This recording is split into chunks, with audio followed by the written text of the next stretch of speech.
Ευχαριστώ. Όλα εντάξει, Ναταλία μου. Έχω μία απορία, αλλά δεν είμαι σίγουρη ότι πρέπει να την εκφράσω τώρα. Να την εκφράσεις όταν θες και όπως θες. Δεν είναι άνθρωπος που θα παραξηγήσω εγώ. Σ' ακούω. Γιατί σου πήρε τόσο καιρό να κάνεις την πρώτη κίνηση? Ποια πρώτη κίνηση? Να με φιλήσεις. Αφού εσύ με φίλησες πρώτα. Αφού είδα και απόϊδα από σένα. Κοίταξε, Ναταλία μου. Δεν είμαι της πρωτοβουλίας και εγώ. Και τώρα που σε τάεις αυτή τη κουτιά, το σκεφτόμουν κανένα τέταρτο. Μα γιατί έτσι? Γιατί έτσι είμαι, τι να κάνω. Είμαι κάπως ενοχικός. Η κάθε κίνησή μου έχει μέσα το μισό αναγκαιότητα και το άλλο ενοχή. Μη σταματάς να φτιάχνεις ερωτική ατμόσφαιρα, τα πας πολύ καλά.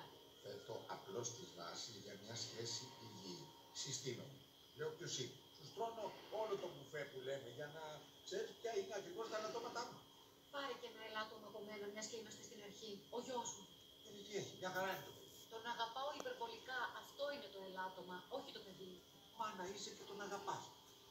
Είναι βεβαίως κάπως ιδιαίτερο πλασματάκι. Τι ιδιαίτερο, ένα τέρας δημιούργησα. Εν πάση περιπτώσει, εγώ νομίζω ότι έκανες ό,τι μπορούσες. Αλλά αυτό δεν σημαίνει βεβαίως ότι δεν έχεις και εσύ δικαίωμα στη χαρά και στη ζωή. Παναγία μου! Μην ενοχλείστε, κάντε τη φασούλα σας εσείς, σαμπάνια και ρασμένη το μαγαζί.